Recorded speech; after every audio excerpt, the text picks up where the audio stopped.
வணக்கம் ஃப்ரெண்ட்ஸ். இன்றைக்கி நம்ம ஹேஷ்டாக்கிங் யூடியூப் சேனலில் பார்க்க போகிற டிஷ் என்னன்னா உப்பு கறி. இது வந்து காரைக்குடி ஸ்பெஷல், செட்டிநாடு ஸ்பெஷல். இதுக்கு தேவையான பொருட்கள் என்னென்னு பார்த்துடலாம்.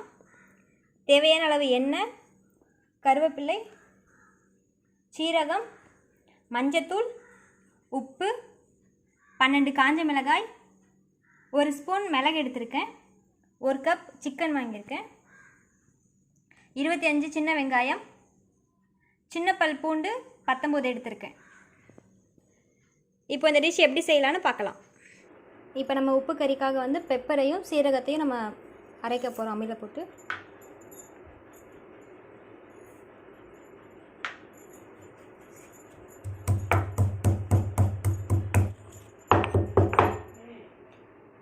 ஓகே, நல்லா இடிச்சாச்சு.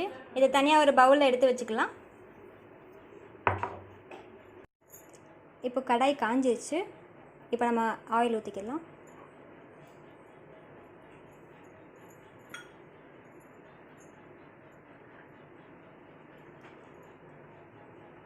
நெக்ஸ்ட் பூண்டு,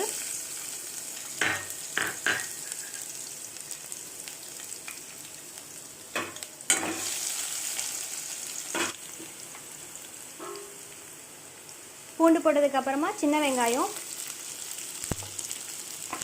சின்ன வெங்காயத்தை கட் பண்ணி வச்சுருக்கேன்.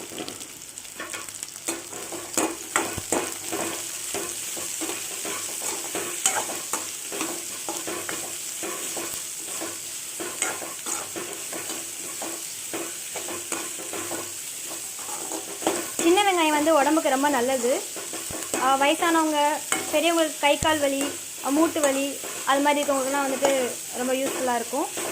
இது ரெகுலராக சாப்பிட்டனால உங்களுக்கு வந்து கை கால் வலினா வராது. நார்மலாக வந்து பாய்ஸ்க்கு வந்து ரொம்ப நல்லது. ஜென்ட்ஸ் ரெகுலராக சின்ன வெங்காயம் சாப்பிட்றதுனால தான் அவங்க ஸ்பெர்ம் உற்பத்தி வந்து அதிகமாகும். இதோட சேர்த்து காஞ்ச மிளகா போட்டுடணும். காஞ்ச மிளகா, கருவேப்பிலை, மஞ்சத்தூள்,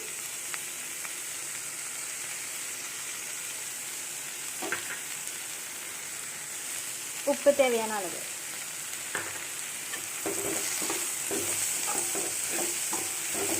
நீங்கள் ஃபஸ்ட்டே கருவேப்பிலை போட்டிங்க அப்படின்னா அது வந்துட்டு கருக ஆரம்பிச்சிடும். ஸோ ஆனியன் போட்டதுக்கப்புறம் நீங்கள் கருவேப்பிலை யூஸ் பண்ணிங்க அப்படின்னா அது கருகாது. வெங்காயம் நல்லா வதங்கிருச்சு. இப்போ நம்ம கறியை ஆட் பண்ணிடலாம்.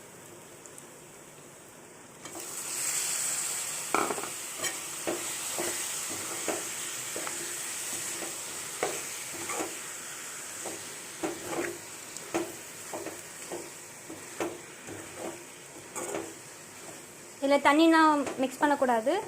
ஆக்சுவலாக கறியிலே வந்துட்டு நார்மலாக தண்ணி இருக்கும், அந்த தண்ணியிலே அது வேகணும். நம்ம வந்து உப்பு கறியில் வந்துட்டு தக்காளி ஆட் பண்ணலை, இஞ்சி பூண்டு பேஸ்ட் யூஸ் பண்ணலை.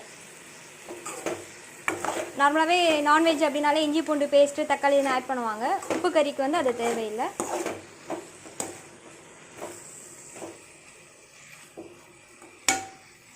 நான் வந்து எனக்கு காரத்துக்கு ஏற்ற மாதிரி நான் மிளகா ஆட் பண்ணியிருக்கேன். உங்களுக்கு இன்னும் காரம் வேணுன்னா நீங்கள் எக்ஸ்ட்ரா கூட மிளகா ஆட் பண்ணிக்கலாம். அப்படி இல்லைனா நீங்கள் பெப்பர் எக்ஸ்ட்ரா ஆட் பண்ணிக்கலாம். கறி இப்போ பாதி வெந்துருச்சு. இப்போ நம்ம அரைச்சி வச்சுருக்க அந்த பெப்பரும் சீரகம் சேர்த்து நம்ம அந்த பவுடர் போட்டுடலாம்.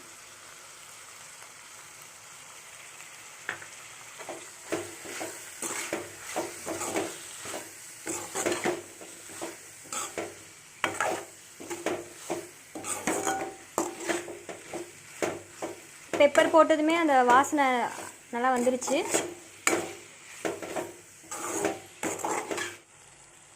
இதில் இருக்கிறது எல்லாமே ரொம்ப சிம்பிளான இன்க்ரீடியன்ட்ஸ் தான். நீங்கள் எதனா ஈஸியாக வீட்டில் செஞ்சு பார்க்கலாம். ட்ரை பண்ணி பாருங்கள். ட்ரை பண்ணி பார்த்துட்டு எப்படி இருக்குன்னு சொல்லிட்டு கமெண்ட் பாக்ஸில் கமெண்ட் பண்ணுங்கள். உங்களுக்கு வேறு மாதிரி வீடியோஸ் எதாவது தேவைப்பட்டாலும் நீங்கள் அதை கமெண்ட் பாக்ஸில் கமெண்ட் பண்ணுங்கள். உங்களுக்கு நான் வீடியோஸ் போடுறேன். கறி நல்லா வெந்துருச்சு. இப்போ உப்பு கறி ரெடி ஆயிடுச்சு. இப்போ நம்ம அடுப்பு ஆஃப் பண்ணிடலாம்.